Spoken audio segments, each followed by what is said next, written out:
جو کیف آصف حسن ثنائکم، یہ زیارت جامع کبیرہ کا جملہ ہے، اہل بیت میں آپ کی ثنا کے حسن کو کیسے بیان کروں؟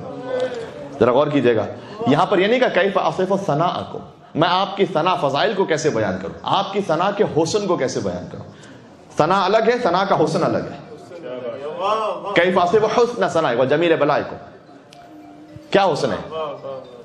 اس فضائل کے ذکر کا حسن یہ ہے کہ آپ تشریف لائے تھکے ہارے ہوئے دنیا کی جھنجھٹوں میں، کوئی اور معاملات میں، کسی اور فیملی ایشو میں، کوئی اور روزگار کے مسئلے میں، یا ویسے ہی ڈپریس ہو کر، یا کسی اور، جب آپ تشریف لائے مولانا صاحب نے ذکر کیا فضائل اہل بیت اطہار کا،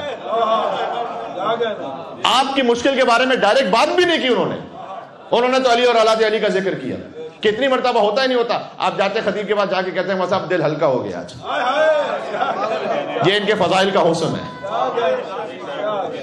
ذکر فضیلت الگ ہے، فضیلت کا حسن الگ ہے۔ تو یہ جو نعمت، اور جب ہم نے اس نعمت کا احساس کیا تو اب اس نعمت کو ہمیں اس کی قدر بھی کرنی ہے، اور لئن شکرتم لازیدنکم، اگر شکر کرو گے اللہ تعالیٰ بڑھا دے گا نعمت، فقط کمیت میں نہیں کیفیت میں بڑھا دے گا، صحیح نا؟ ایک مرتبہ ہوتا ہے کوانٹٹی کا بڑھ جانا، ضروری کہ کوالٹی کا بڑھ جانا، یعنی آپ کا دل مزید جڑ جائے، مزید متصل ہو جائے، فرش اعلیٰ پر آنے کے لیے دل اور طرح لطف آنے لگے، دیوانگی محسوس ہونے لگے۔ جشن میں ہوتا ہے یا نہیں ہوتا ایسا؟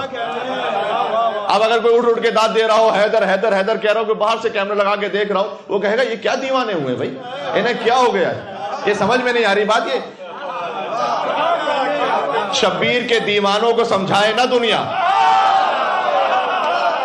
شبیر کے دیوانوں کو سمجھائے نا دنیا، یہ خوب سمجھ بوجھ کے دیوانے والے۔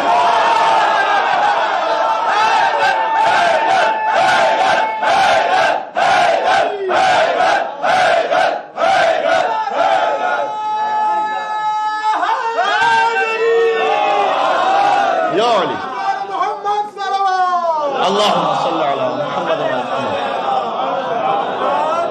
میرے ساتھ رہیے گا۔